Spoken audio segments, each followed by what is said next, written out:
नमो नमः बच्चों, मैं हेमा धूत एक बार फिर से आप सभी का स्वागत करती हूँ हमारे संस्कृत के इस क्लास में। आज हम करने जा रहे हैं 8वीं कक्षा का संस्कृत विषय से 7वें पाठ का तीसरा सेशन और हमारे सेशन का नाम है इस पाठ का नाम है जलवाहिनी। जलवाहिनी अर्थात पनिहारन। इसके पहले 2 सेशंस में हमने जलवाहिनी के बारे में भरपूर तरीके से जानकारी ली है, बहुत अच्छी तरीके से, लेकिन फिर भी मैं एक बार एक रिकैप करना चाहूंगी कि ये जलवाहिनी प्रोफेसर रामचरण शर्मा द्वारा अनुवाद किया गया है। यह एक भोजपुरी लोकगीत है और इस लोकगीत का अनुवाद प्रोफेसर रामचरण शर्मा द्वारा किया गया है, जो अंतर्राष्ट्रीय ख्याति प्राप्त है। इन्हें अपने कविताओं के लिए, श्लोकों के लिए, गानों के लिए अंतर्राष्ट्रीय ख्याति प्राप्त हुई है।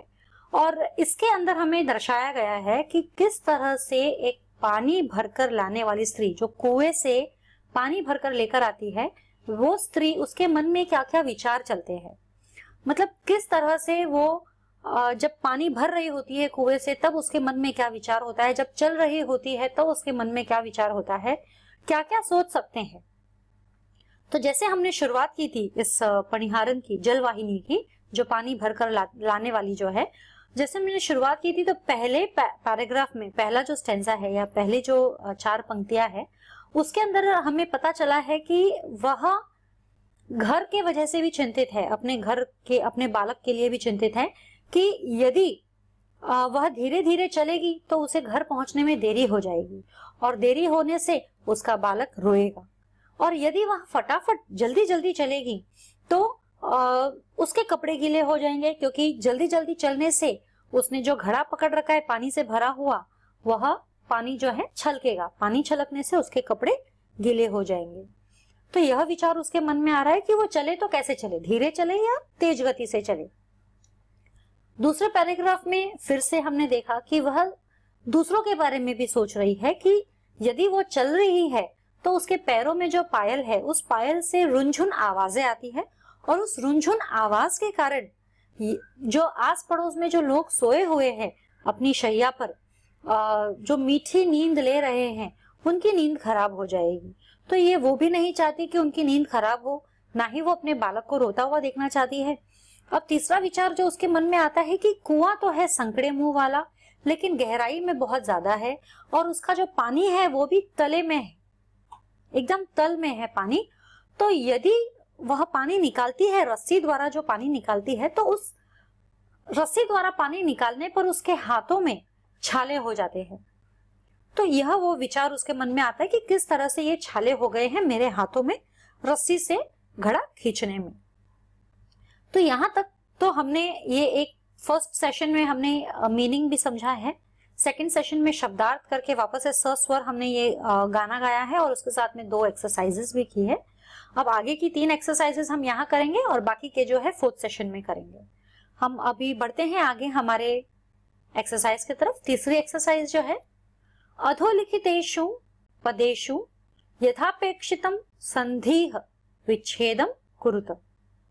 संधिम विच्छेद कुरुतम अर्थात यहाँ पे जो मैंने आंसर्स के साथ में ये किया है, कुछ ऐसे वर्ड्स है जहां पर आंसर संधि बनाई गई है और कुछ वर्ड्स दिए हुए जिनका संधि विच्छेद किया हुआ है।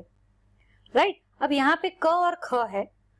क में जो है संधि की गई है, ख में जो है संधि विच्छेद की गई है। पहला जो है हमारा तस्य प्लस अस्ति, तस्य अस्ति, तो इसमें अ की मात्रा है य में, और इधर भी अ है अस्ति में भी, तो दोनों अ की मात्रा है तो हो जाएगा आ की मात्रा में कन्वर्ट हो जाएगा। तो तस्यास्ति, देखिए तस्यास्ति, य पर आ की मात्रा लग गई है। ये हमारे जो संधि प्रकरण चैप्टर था उसमें हमने किया है। यहाँ पर जो है अप्यास्ते, यहाँ पर है हमारा अप्यास्ते। अब यहाँ देखो आधा प और या है, ठीक है, यानी आ की मात्रा आ गई, तो अब क्या होता है, अप नहीं होता है, वो होता है अपी। इसके लिए हमने लिखा है अपी प्लस आस्ते, या का आ की मात्रा यहाँ आ जाएगी और स्ते, आस्ते, और ये हो गया हमारा अपी, अप्याना अपी। अब हमारा संधि की गई है यहाँ पे। पहला शब्द है जो हमारा ग वाला जो है, महालंबः प्लस तले, महालंबः तले, महालंबस्तले, महालंबस्तले। अह जो है निकल गया है, उसके जगह स आधा और तले, महालंबस्तले। तो घ जो है हमारा, अभी यहां पर हमने संधि विच्छेद किया है। हमारा शब्द जो है वो देखिए वहां पर राइट साइड में शब्द है भरिष्याम्या हरिष्यामी, भरिष्याम्या हरिष्यामी। तो जो दो शब्द है, एक तो है भरिष्यामी और एक तो है हरिष्यामी, ठीक है। अब ये जो जिस तरह से बनाए गए हैं इसका विच्छेद हमने किया है। पहला है भरिष्यामी बनेगा, तो भरिष्यामी, मी पर म पर छोटे ई की मात्रा आएगी, और फिर आहरिष्यामी, क्योंकि या म्या जो है य पर आ की मात्रा है, इसलिए हमने आहरिष्यामी दिया गया है। तो भरिष्यामी प्लस आहरिष्यामी बन जाता है वहां भरिष्याम्या हरिष्यामी। अब दूसरा जो है संधि बनाई गई है, विच्छेद हमें दिया गया है, सु प्लस उक्ति, सुक्ति, राइट। तो छोटे ऊ की मात्रा जो है बड़े ऊ की मात्रा में परिवर्तित हो जाएगी, क्योंकि ऊ है ना, इसमें छोटा ऊ और छोटा ऊ दोनों जब छोटे ऊ मिलते हैं तो बन जाता है बड़ा ऊ, तो हो गया सुक्तिह, ठीक है। तो ये हमारा विच्छेद हो गया है, यहाँ पे संधि और विच्छेद दोनों हमने किए हैं। अब जो चौथा प्रश्न है हमारा वो है विशेषणे सह विशेष्याणि योजयत, योज्यत, यानी कि विशेषण के साथ विशेष्य, विशेष्या जो है वो हमें जोड़ना है, मैच द कॉलम जैसा है। तो ये विशेषण पद यहाँ पे दिया है और विशेष्य पद भी अलग से दिया गया है। पहले मैं विशेषण पद रीड करती हूँ, फिर विशेष्य पद रीड करूंगी। कियत और गंभीरः, एक्चुअली वो गंभीर है, गंभीर ही दिया है यहाँ पे। कूपः और वसनम, और भी है वर्ड्स। स्थूलः, ये विशेषण वाले हैं। आर्द्रम, इमान, और विशेष्य पद में नुपुरवान, कालम, विडालः। तो अब हम देखते हैं विशेषण पद। यहाँ पे मैंने डायरेक्टली आंसर्स लिए हैं। कियत कालम, यानी कितना काल, कितना समय, समय हमारा विशेष्य हो गया नाउन, और कितना मतलब कितना समय के लिए हम यूज कर रहे हैं वर्ड, तो वो विशेषण हो गया है हमारा। कूपः, गंभीरः कूपः, गंभीर है ना काफी डीप। कूपः, कूपः है ना वेल, वेल कैसा है, गंभीरः। विडालः, विडालः स्थूलः, स्थूलः विडालः। वसनम, आर्द्रम, वसनम, आर्द्रम, आर्द्रम वसनम, है ना, आर्द्रम वसनम। नुपुरवान, ईमान, ईमान नुपुरवान, एक्चुअली हमारा वर्ड है ईमान जो हमारा विशेषण, और नुपुरवान जो है हमारा विशेष्य पद है।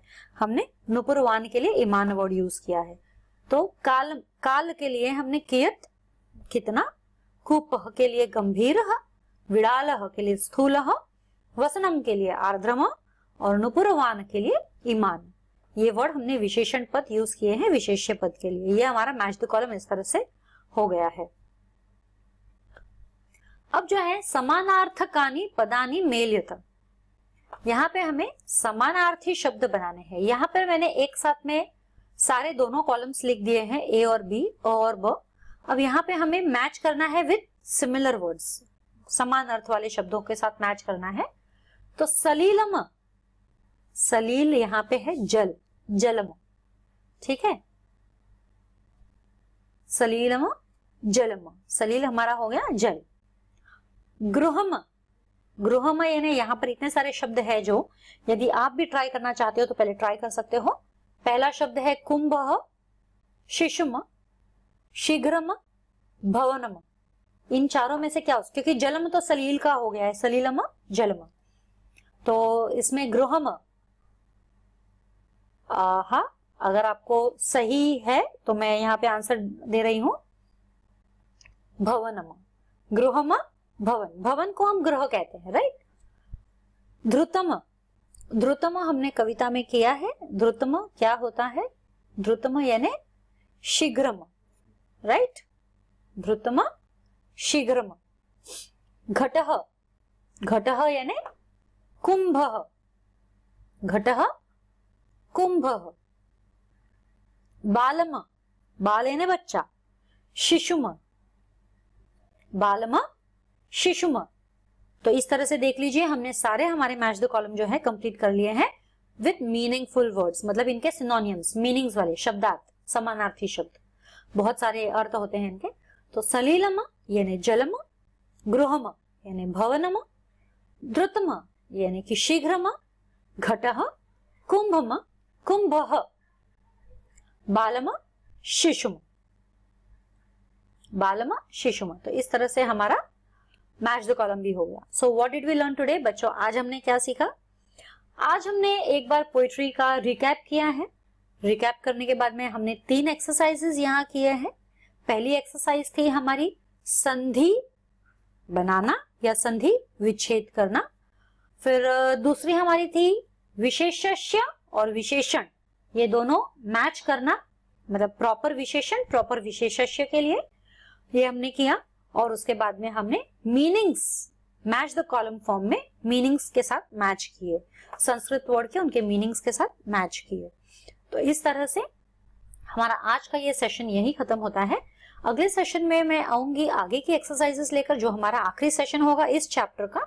और मैं आशा करती हूँ ये आपको समझ में आया होगा। यदि नहीं समझ में आए तो एक दो बार अगर और दोहराओगे इस चैप्टर को तो आपको अवश्य ही समझ में आएगा। आज के लिए इतना ही, फिर मिलेंगे अगले सेशन में। तब तक के लिए धन्यवाद।